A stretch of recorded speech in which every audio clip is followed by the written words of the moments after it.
क्यों अहम है बिहार चुनाव 2025? बिहार की राजनीति हमेशा से राष्ट्रीय राजनीति का आईना रही है। यहाँ का चुनाव न सिर्फ राज्य की सत्ता तय करता है, बल्कि दिल्ली तक सत्ता के समीकरणों को प्रभावित करता है। 2025 का यह चुनाव इसलिए और भी अहम हो गया है क्योंकि नीतीश कुमार का राजनीतिक भविष्य दांव पर है। तेजस्वी यादव महागठबंधन के चेहरे के रूप में खुद को स्थापित करने की जद्दोजहद में है। कांग्रेस अपनी खोई हुई जमीन तलाश रही है। भाजपा पूरे दमखम से सत्ता में बने रहने की कोशिश कर रही है और प्रशांत किशोर की जन सुराज पार्टी भी एक नए खिलाड़ी के तौर पर सामने है। चुनाव से पहले का सबसे बड़ा विवाद मतदाता सूची SIR स्पेशल इंटेंसिव रिवीजन को लेकर खड़ा हुआ है। लगभग 65 लाख नाम मतदाता सूची से हटाए गए।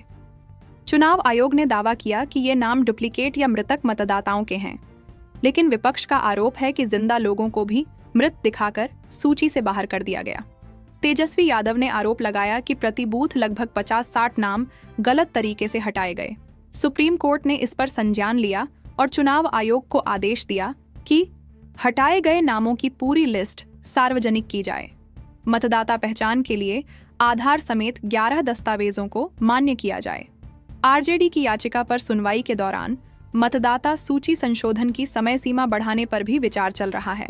इस विवाद का सीधा असर चुनावी राजनीति पर है, क्योंकि विपक्ष इसे वोट चोरी की साजिश बता रहा है, जबकि NDA इसे सुधार प्रक्रिया बता रहा है।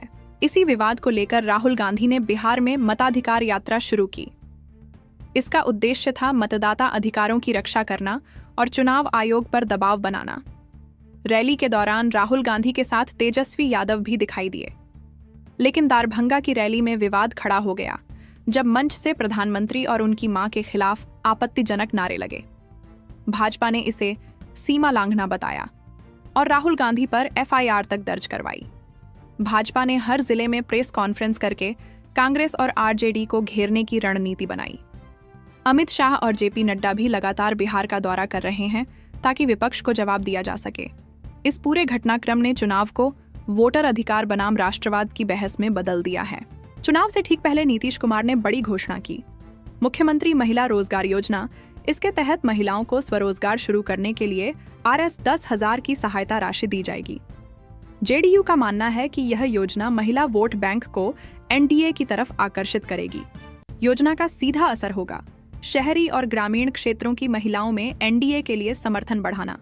विपक्ष का आरोप है कि यह चुनावी लॉलीपॉप है, लेकिन बिहार की राजनीति में महिला वोट निर्णायक भूमिका निभाते हैं। ऐसे में यह कदम बहुत बड़ा गेम चेंजर हो सकता है। गठबंधन और सीट बांटने की राजनीति NDA भाजपा और जदयू साथ में चुनाव लड़ रहे हैं। सीट बांटने पर अभी भी बातचीत जारी है। भाजपा चाहती है कि दोनों लगभग 100 सीटों पर लड़ें, लेकिन चिराग पासवान 40 सीटों की मांग कर रहे हैं। जदयू मानने को तैयार नहीं है। महागठबंधन इंडिया ब्लॉक, इसमें RJD, कांग्रेस और वाम दल शामिल हैं। तेजस्वी यादव को गठबंधन का चेहरा माना जा रहा है, लेकिन कांग्रेस की सीटों को लेकर खींचतान जारी है। जन सुराज प्रशांत किशोर अभी ज्यादा सीटों का दावा नहीं, लेकिन ग्रामीण इलाकों में सक्रिय। तेज प्रताप यादव अपनी नई पार्टी के जरिए कुछ सीटों पर असर डाल सकते हैं। गठबंधन की राजनीति अगर संतुलित नहीं हुई तो वोट बंट सकता है और सीधा फायदा भाजपा जदयू को मिलेगा। चुनाव 2025 का केंद्र बिंदु सिर्फ जातीय समीकरण नहीं होंगे, बल्कि मतदाता सूची विवाद, महिला वोट बैंक और सुरक्षा का मुद्दा भी अहम होगा। NDA फिलहाल मजबूत स्थिति में है, लेकिन विपक्ष यदि मताधिकार यात्रा और वोटर वंचना के मुद्दे को जनता तक गहराई से ले गया तो चुनावी तस्वीर बदल सकती है। बिहार की जनता इस बार जातिवाद से हटकर योजनाओं और भरोसे पर भी वोट दे सकती है। नतीजा चाहे जो हो, लेकिन यह तय है कि बिहार का चुनाव 2025 पूरे देश की राजनीति को दिशा देगा। गठबंधन की गुत्थी और नए खिलाड़ी NDA का समीकरण, भाजपा और जदयू दोनों बड़े भाई की भूमिका चाहते हैं। भाजपा चाहती है कि वह और जदयू दोनों 100 सीटों पर चुनाव लड़ें, लेकिन चिराग पासवान 40 सीटों की मांग कर रहे हैं। जदयू तैयार नहीं है और कह रही है कि LJP को 20 से ज्यादा सीटें नहीं दी जाएंगी। महागठबंधन इंडिया ब्लॉक, इसमें RJD, कांग्रेस और वाम दल शामिल हैं। तेजस्वी यादव गठबंधन का चेहरा बने हैं। कांग्रेस ज्यादा सीट चाहती है, लेकिन RJD उसे ज्यादा देने को तैयार नहीं है। बिहार की सियासत गर्म है। राहुल गांधी और तेजस्वी यादव सड़क पर उतर चुके हैं। नाम है मताधिकार यात्रा। दावा है वोट चोरी रोकने का। लेकिन बड़ा सवाल क्या ये यात्रा जनता का मूड बदल पाएगी? क्या इससे कांग्रेस और राजद को चुनावी फायदा मिलेगा, या फिर ये एनडीए के लिए उल्टा हथियार साबित होगी? जनता का मूड, सहानुभूति बनाम संदेह। गांवों और कस्बों में बड़ी संख्या में लोग इस यात्रा में शामिल हुए, खासकर युवा और महिलाएं, जिन्हें लगता है कि उनका नाम वोटर लिस्ट से हटा दिया गया है। तेजस्वी यादव ने इसे गरीब और पिछड़ों की आवाज बताया, लेकिन भाजपा ने इस यात्रा को नाटक करार दिया। भाजपा नेताओं का कहना है कि राहुल गांधी को बिहार में जनता गंभीरता से नहीं लेती। दारभंगा की रैली में लगे आपत्तिजनक नारों ने कांग्रेस को रक्षात्मक स्थिति में ला दिया, यानी जनता का मूड मिश्रित है। कुछ लोग इसे सच की लड़ाई मान रहे हैं, तो कुछ इसे सिर्फ चुनावी ड्रामा। किसको होगा फायदा? राहुल गांधी को कांग्रेस का बिहार में सीधा जनाधार कमजोर है, लेकिन इस यात्रा ने राहुल गांधी को संघर्षरत नेता की छवि दी है। फायदा होगा, लेकिन सीटों में नहीं, बल्कि ब्रांड इमेज में। तेजस्वी यादव को यह यात्रा आरजेडी के लिए बहुत बड़ी संजीवनी साबित हो सकती है। बिहार की राजनीति में गरीबों और पिछड़ों की आवाज हमेशा आरजेडी की ताकत रही है। अगर यात्रा वोटर अधिकार का बड़ा मुद्दा बना, तो इसका सीधा लाभ आरजेडी को 20-30 सीटों तक मिल सकता है। एनडीए इसे राष्ट्रवाद बनाम वोट चोरी का नैरेटिव बनाना चाहता है। भाजपा कह रही है कि राहुल गांधी लोकतंत्र का अपमान कर रहे हैं। इससे एनडीए अपने कोर वोटर्स, शहरी, मध्यम वर्ग, महिला वोट को और मजबूत कर सकती है। दारभंगा की रैली विवाद से कांग्रेस और आरजेडी दोनों घिर गए। अगर ऐसी घटनाएं बढ़ीं, तो एनडीए इसे अपमानजनक राजनीति बताकर वोटों को अपने पक्ष में कर सकता है। दूसरी चुनौती यह है कि राहुल गांधी का चेहरा बिहार में ज्यादा वोट नहीं दिला पाता।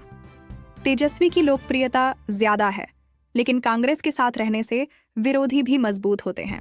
मताधिकार यात्रा ने चुनावी बहस को नया मोड़ दिया है। यह मुद्दा जनता के दिल को छू रहा है, लेकिन चुनाव नतीजे बदल पाएगा या नहीं, यह यात्रा के अगले चरणों पर निर्भर करेगा। राहुल गांधी को इससे सीटों का सीधा फायदा नहीं, लेकिन विपक्ष को एक मुद्दा जरूर मिल गया है। असली बढ़त तेजस्वी यादव को मिलेगी, क्योंकि बिहार में जनता उन्हें ही एनडीए के मुकाबले असली चुनौती मानती है। एनडीए के लिए यह यात्रा दोनों तरफा तलवार है। अगर वे इसे सही तरीके से जवाब देंगे तो फायदा, वरना यह उनके लिए मुश्किल बन सकती है। बिहार की राजनीति में आज सबसे बड़ा सवाल यही है, क्या प्रशांत किशोर यानी पीके अपनी नई पार्टी जन स्वराज के सहारे सत्ता तक पहुंच पाएंगे, या फिर यह सिर्फ एक चर्चा तक सीमित रह जाएगी? आइए जानते हैं बिहार की राजनीति में पीके के सपनों की सरकार का यथार्थ क्या है। पीके ने पदयात्रा निकालकर जनता से सीधे जुड़ने की कोशिश की। उन्होंने विकास और शिक्षा को सबसे बड़ा चुनावी मुद्दा बनाने की बात कही। उनका कहना है, बिहार की राजनीति जातिवाद और धर्म की बजाय शिक्षा, स्वास्थ्य और रोजगार पर होनी चाहिए। यह बात सुनने में जनता को बहुत अच्छी लगती है। खासकर पढ़े लिखे युवा और शहरी वर्ग उनकी बातों से प्रभावित हैं। लेकिन गांवों और कस्बों में लोग अभी भी जातीय समीकरण और स्थानीय नेतृत्व के आधार पर वोट करते हैं। यहाँ पीके की अपील सीमित दिखाई देती है। पढ़े लिखे नौजवानों, छात्रों और प्रवासी बिहारी युवाओं में पीके की लोकप्रियता बढ़ रही है। वे पीके को नई सोच और ईमानदार विकल्प के रूप में देखते हैं। शिक्षा, स्वास्थ्य और रोजगार पर फोकस लोगों को आकर्षित कर रहा है। संदेह, लेकिन आम ग्रामीण वोटर का सवाल यही है, पीके का नेता कौन है? मुख्यमंत्री कौन बनेगा? लोग उन्हें एक रणनीतिकार तो मानते हैं, लेकिन नेता मानने में अभी झिझकते हैं। बड़े पैमाने पर लोग यह भी कहते हैं, पीके तो सबको जिताते हैं, लेकिन खुद क्या कर पाएंगे? अगर पीके 40-50 सीटें भी ले आते हैं, तो यह बिहार की राजनीति में बड़ा भूचाल होगा।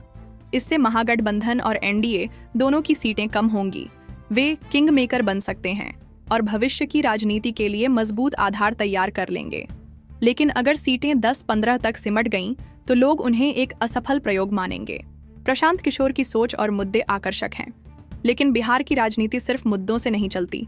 यहाँ जाति समीकरण, गठबंधन और नेता का करिश्मा भी जरूरी है।